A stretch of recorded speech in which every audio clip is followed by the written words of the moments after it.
आपल्या शहरातील, जिल्ह्यातील आणि राज्यातील ताज्या बातम्या पाहण्यासाठी SFN न्यूज चॅनलला सबस्क्राईब करा आणि बेल आयकॉनवर क्लिक करा।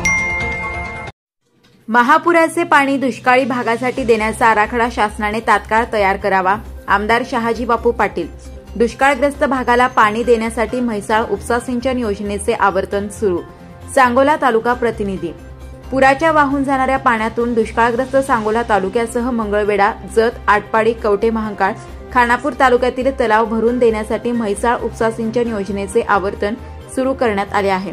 म्हैसाळ सिंचन प्रकल्पाचे पाणी थेट शेतीला पिण्यासाठी आणि तेथील भूजल पातळी उंचावण्यास फायद्याचे ठरणार आहे। दुष्काळग्रस्त तालुक्यातील तलावाची क्षमता पाहून पाणी साठवण्याचे नियोजन करावे।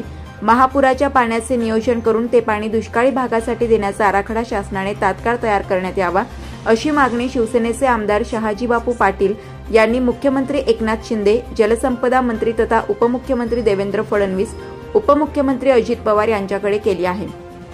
कृष्णा काठावर एकीकडे महापुराची भीती दाटली असताना दुसरीकडे पश्चिम महाराष्ट्रातील सांगोला तालुक्यासह मंगळवेढा, जत, आटपाडी, कवठे महांकाळ, खानापूर तालुक्यातील जनता दुष्काळ पडू नये अशी प्रार्थना करीत आहे। गेल्या अनेक वर्षापासून सांगली आणि कोल्हापूर जिल्ह्याला महापुराचा मोठा तडाखा बसत आहे। त्यामुळे महापुराचे पाणी दुष्काळग्रस्त भागाला देण्याची योजना तयार करण्याची आवश्यकता आहे। महापुराचे पाणी पश्चिम महाराष्ट्रातील सांगोला तालुक्यासह मंगळवेढा, जत, आटपाडी, कवठे महांकाळ, खानापूर या दुष्काळी भागाला दिल्यास हे तालुके दुष्काळमुक्त होण्यास मदत होणार आहे। कोल्हापूर, सांगली भागातील पूर व्यवस्थापन करणे आणि पावसाळ्यात ते पाणी पश्चिम महाराष्ट्रातील दुष्काळी तालुक्यासह मराठवाड्याला देणे या महत्वाकांक्षी प्रकल्पाला वित्त सहाय्य करण्यास जागतिक बँकेने मंजुरी दिली आहे।